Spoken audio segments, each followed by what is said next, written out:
In 1854, 7 students and 3 professors became the first to begin studies at Wofford College.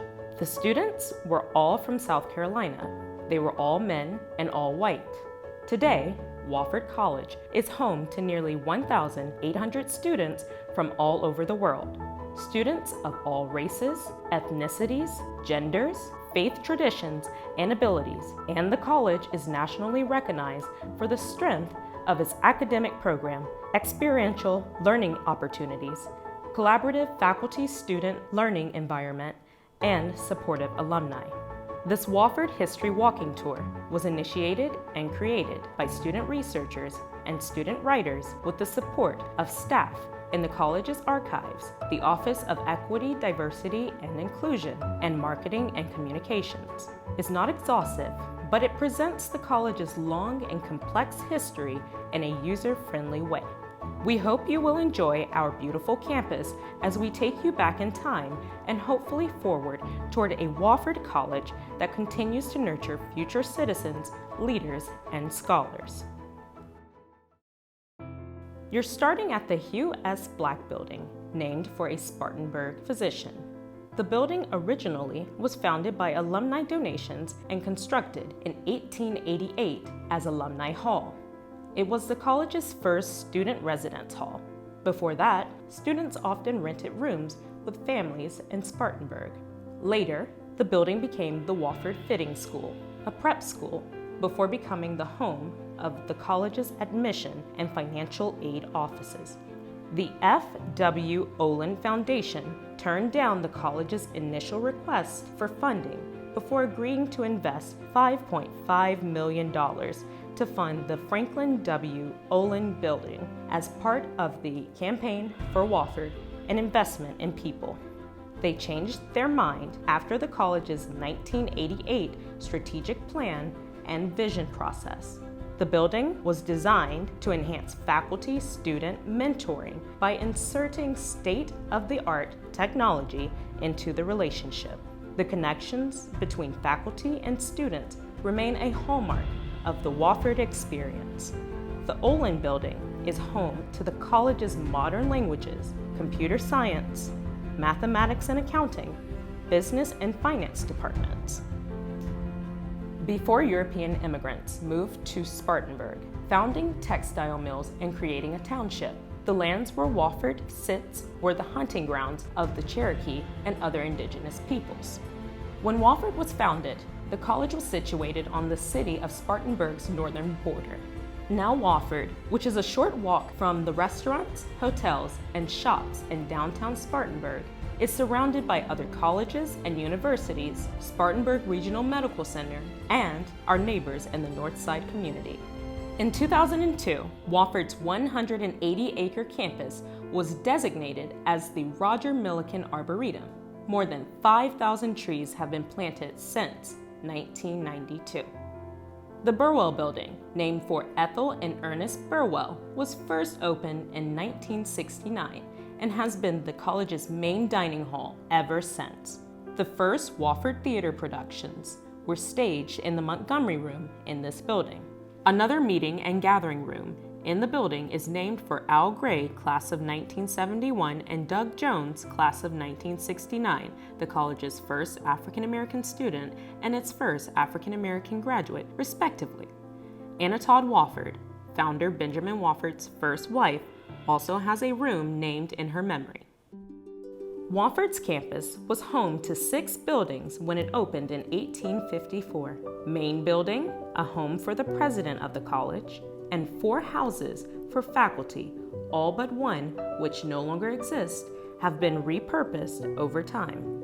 The curriculum of the late 1800s emphasized the classical tradition and the installation of moral values.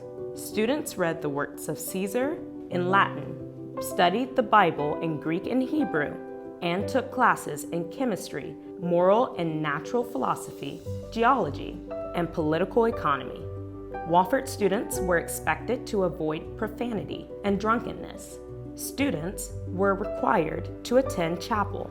Today, the curriculum has changed. but Wofford remains one of 6 private institutions in the Carolinas with active Phi Beta Kappa chapters, which is the most prestigious liberal arts honor society in the United States. President Naif Samhat, his wife Prema Samhat, and their dogs call the president's house home. Samhat joined the campus community in 2013. Since his tenure, he has secured the support to renovate or construct 11 campus facilities, thanks in part to a record $470 million comprehensive fundraising campaign and 2 strategic visioning processes, including one to address justice, equity, diversity, and inclusion. He also has successfully led the campus through the COVID-19 pandemic. Wofford College was chartered in 1851 after the Reverend Benjamin Wofford's death in 1850. Though the college was established with a $100,000 bequest from Wofford's estate, there would have been no estate without his first and second wives. Benjamin Wofford was by all accounts a good businessman, but much of his wealth came from his first wife, Anna Todd. Anna Todd was the daughter of Thomas Todd, one of South Carolina's wealthiest landowners. Benjamin Wofford was named the executor of Thomas Todd's estate, which included 11 enslaved persons in addition to significant property holdings. Wofford family tradition suggests that Anna inspired her husband's commitment to supporting education. Ben Wofford established the college without consulting his second wife, Maria Barron. If she had contested his will, the college may never have been established. The graves of Ben and Anna Todd Wofford are under the monument bearing the words translated, "If you seek his monument, look around." Wofford was created to advance Methodist education in Spartanburg, a goal that Wofford's early investors and administrators shared. The United Methodist Church played a critical role in the college's early days, providing its board of trustees and offering financial support. Like the United Methodist Church of this era, Wofford's early history also is intertwined with the institution of slavery. The college's founder, members of its original faculty, and its first 3 presidents all enslaved African Americans. As you will learn later on this tour, these enslaved persons played important roles in the college's construction and operations and in the city of Spartanburg. The Roger Millikan Science Center is home to the college's well-respected biology, chemistry, physics, and psychology departments, as well as a popular study area and cafe for students. The building was named for textile magnate Roger Millikan, who served on the college's board of trustees for 48 years. Wofford's campus, for example, the picturesque vistas and the white buildings that set off the plantings, still reflect Millikan's influence. The Chandler Center for Environmental Studies, named for Dolores and Harold Chandler, a 1971 Phi Beta Kappa graduate of the college and the quarterback and captain of the 1970s championship football team, was completed in 2020 as the hub of environmental studies and the college's sustainability efforts on campus and in the local community. The Rosalind Salinger Richardson Center for the Arts opened in 2017. It was a gift from Jerry Richardson, a 1959 Wofford graduate and founding owner of the NFL's Carolina Panthers, to his wife and best friend. The building has several galleries and theaters that encourage a closer relationship between Wofford and the Spartanburg community, as well as the departments of art and art history and theater.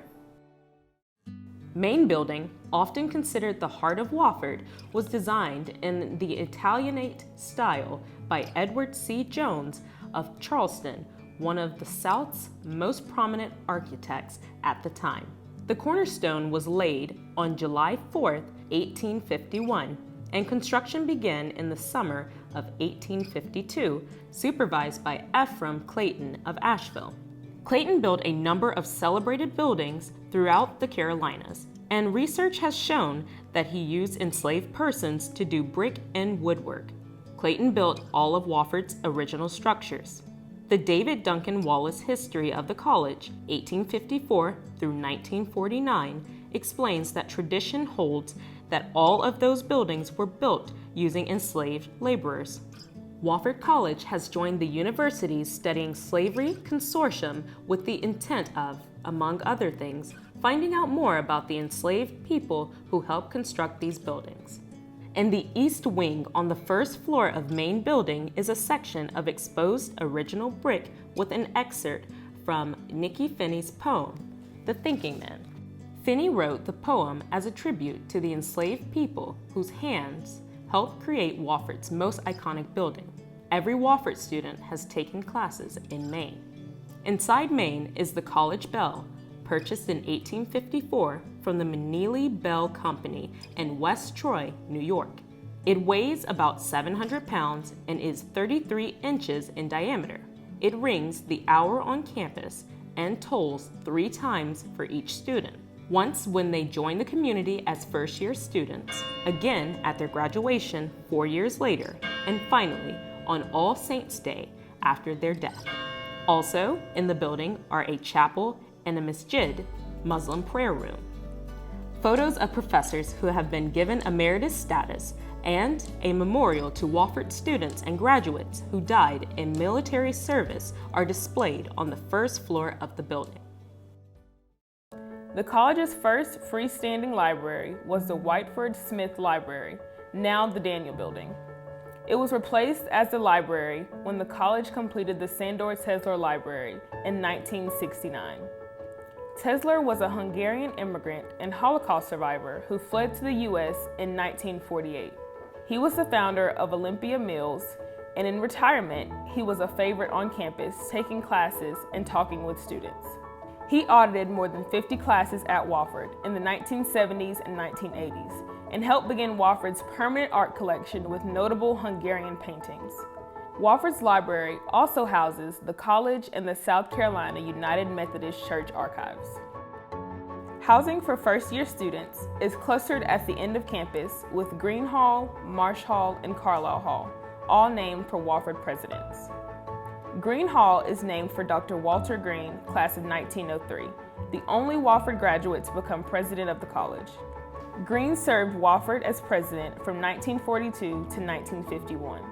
He guided the college through World War II and at one point served as president of both Wofford and Columbia College. This followed a proposal by the South Carolina Methodist Conference to merge Wofford, Lander College, and Columbia College into a denominational university that would serve men and women. Obviously, that didn't happen. Marsh Hall is named for Dr. Charles Marsh, who served from 1958 to 1968. During Marsh's tenure, the college prepared to accommodate a larger number of students, the baby boomers. Marsh encouraged the college to integrate, partly because failure to integrate would mean losing federal funding and major national grant support. As a result, the Board of Trustees voted to integrate in 1964, and Wofford became one of the first historically white independent colleges in the Cotton Belt South to voluntarily admit African American male students. Interim, the college's January term, also began during Marsh's presidency. James H. Carlisle Hall was named in commemoration of Wofford's third president. Carlisle served as Wofford's president from 1875 to 1902. Known locally as the Doctor, Carlisle was on the college's original faculty. An eloquent speaker and devoted mentor, more concerned about students' character than his scholarship, Carlisle came to be considered the greatest South Carolinian of his time. Carlisle reflects many of his age's contradictions. We have proof that Carlisle enslaved a woman known only as Nancy. All we know about Nancy is contained in a bill of sale held in the college's archives. A first-hand account of Carlisle from Robert Law, class of 1898, and other sources argue, however, that Carlisle publicly criticized Jim Crow laws and was a friend of freed slaves. Carlisle attended South Carolina's secession convention in 1861 and cast his vote against secession, but nevertheless reluctantly signed the ordinance. The Carlisle Wallace House, which has been home to the Dean of Students, was originally President Carlisle's home. The Hugh R. Black Wellness Center, named for a Spartanburg physician and founder of Mary Black Hospital, was originally the faculty home of Professor David Duncan.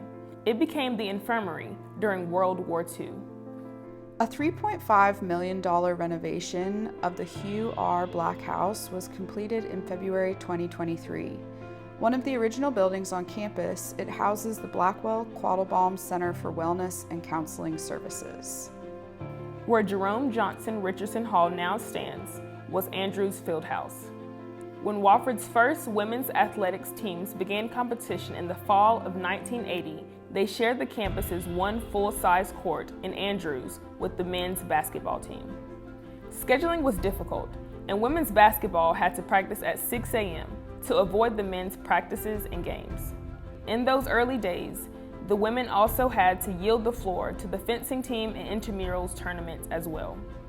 Today, in addition to being the home to 150 first-year students, Jerome Johnson Richardson Hall has locker rooms and training facilities for women's and men's golf, softball, and baseball. Snyder House, home of the college's business office, was built in 1854. It is named for its longest resident, Dr. Henry Nelson Snyder, who joined the faculty in 1890 and became the college's fourth president in 1902.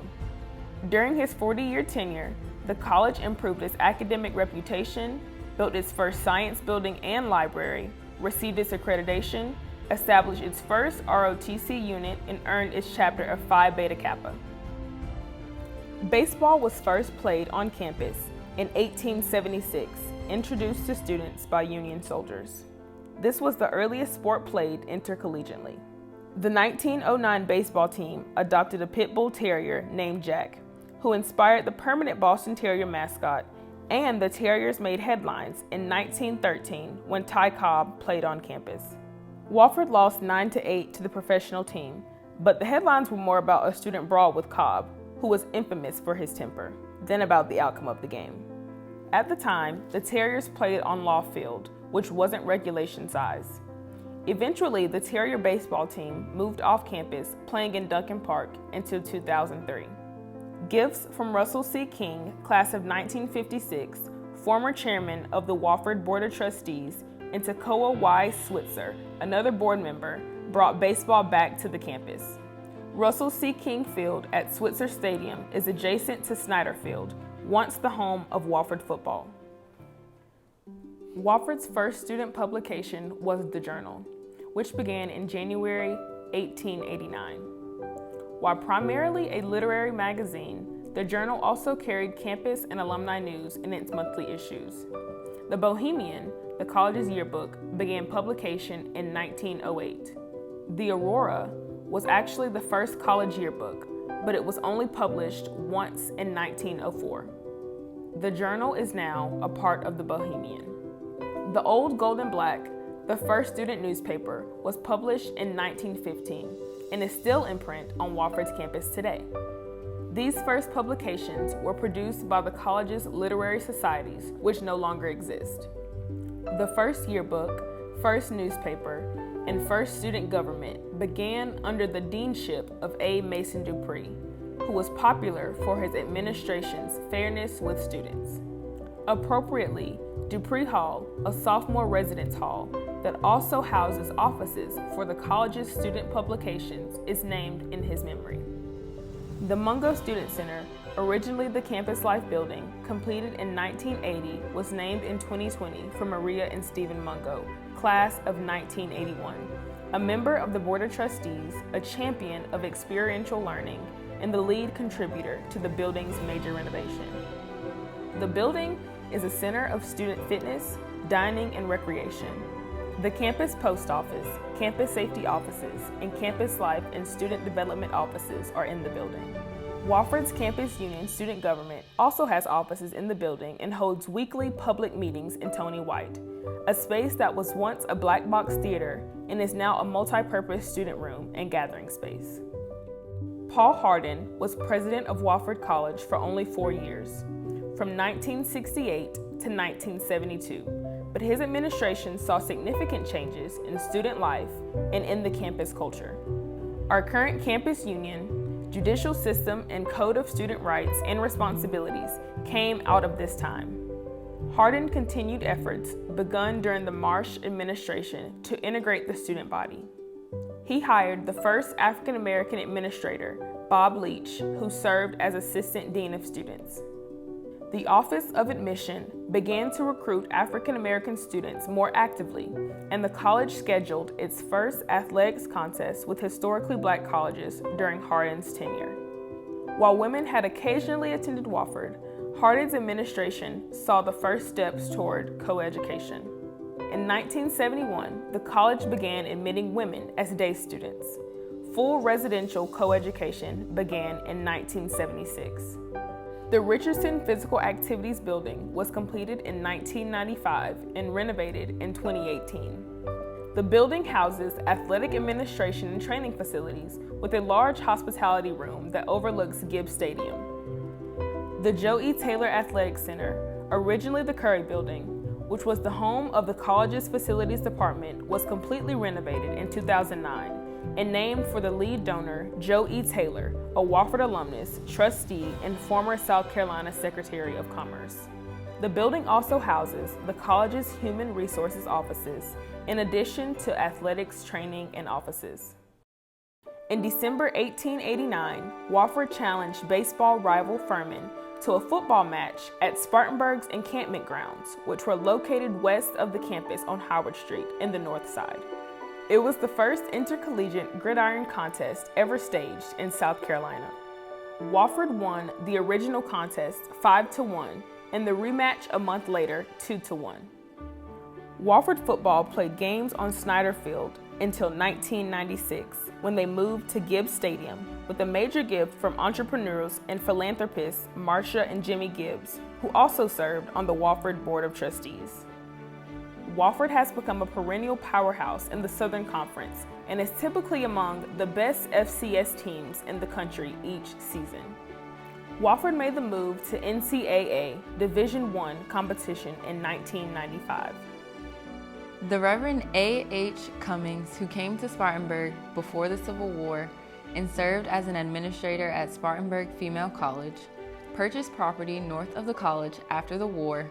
This neighborhood came to be known as Back of the College. Many African Americans who have played significant roles in the city's history lived in the area. For example, Tobe Hartwell, who came to Wofford in 1859 as Wofford President Albert M. Shipp's enslaved bondsman, was one of the neighborhood's earliest residents. He purchased a lot from the Cleveland family and built a house there. He became a cornerstone of the community that stretched from North Church Street past Cummings Street, and some consider even east and south of Wofford, to the Silver Hill community off North Dean Street. The neighborhood was one of the first, if not the first, area of the city to be Black-owned. Land ownership was a marker of economic success, so the purchase of land represented another level of freedom and independence. At its pinnacle in the 1940s, the neighborhoods adjacent to the college were home to about 1,600 residents and contained about 400 houses and several important churches and grocery stores. College employees were among those who lived in the neighborhood. One of those was Russell Miller, who was a groundskeeper in the 1940s. His grandson, Dr. Douglas Wood, graduated from Wofford in 1990 and was the college's 2018 commencement speaker. Wood said his grandfather was his first teacher of Wofford history. Wofford began buying properties adjacent to the college after World War II. Those purchases began extending into the neighborhood. Around 1970, Wofford students organized a program called Happy Saturdays, during which they would invite local children to campus for tours, games, and meals. The invisible wall between the college and the neighborhood was crumbling, but by then, the neighborhood was already in decline. By the 1980s, the neighborhood was sparsely populated. Wofford became more intentional about buying property in the 1990s after the NFL's Carolina Panthers, founded and owned at the time by Jerry Richardson, class of 1959, agreed to bring their summer training camp to Spartanburg. By then, only about 50 houses remained. Cummings Street Baptist Church, Trinity AME, and Walker Memorial Methodist Episcopal Church were all located in the area back of the college. People in the neighborhood also attended Silver Hill United Methodist, the first African American Methodist church in Spartanburg, located off North Converse Street near what is now Barnett Park. These churches were the center of community life when the neighborhood was founded, and they remained places of hope, activism, and joy until they relocated or closed their doors. One of the final homeowners in the back of the college neighborhood was Hattie Bell Penland, a longtime teacher at Cumming Street School and a mentor to countless children. She grew up in a home close to where the Gibbs Stadium scoreboard is now located and was a tough negotiator when she was ready to sell her property. Penland spent much of her childhood in the home of Professor and Mrs. J.A. Gamewell, where her mother was a cook. That home is now the Hugh R. Black Wellness Center. In 1998, a group from the neighborhood erected a marker near the entrance to Gibbs Stadium to recognize the neighborhood and the impact of its residents on Spartanburg's development. Cumming Street School. The Cumming Street School was built in 1926 as the first modern high school for Black students in Spartanburg County. Portions of the building are used for storage and as the headquarters of the college's facilities department. Jerry Richardson Indoor Stadium. Across the street from Cumming Street School is the Jerry Richardson Indoor Stadium, which was donated by Richardson and opened in 2017. The facility contains a basketball arena, which can hold up to 3,400 spectators. It also houses a volleyball arena with seating for up to 350 people. The building serves as the home for Wofford's basketball teams, as well as lacrosse and volleyball. In 2021, Jerry Richardson made a $150 million gift to the college's endowment.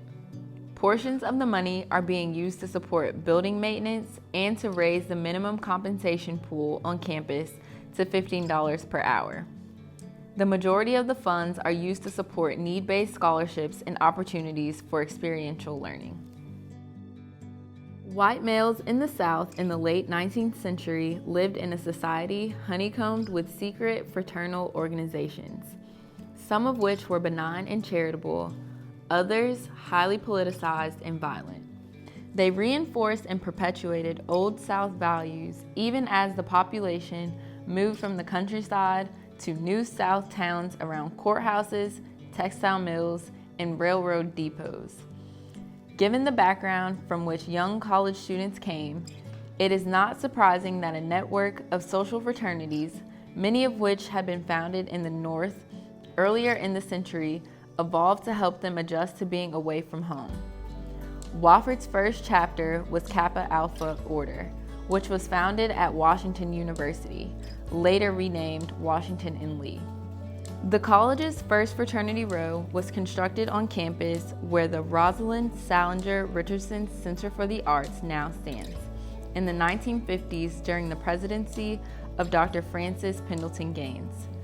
Gaines served as president for 5 years, from 1952 to 1957. During that time, the college celebrated its centennial.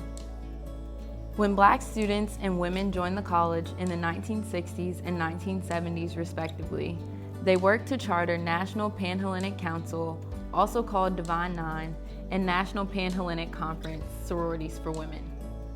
The Stuart H. Johnson Greek Village was established in 2016 and features homes for 9 IFC Panhellenic Greek letter organizations, as well as the Metters Multicultural House for multicultural students and organizations.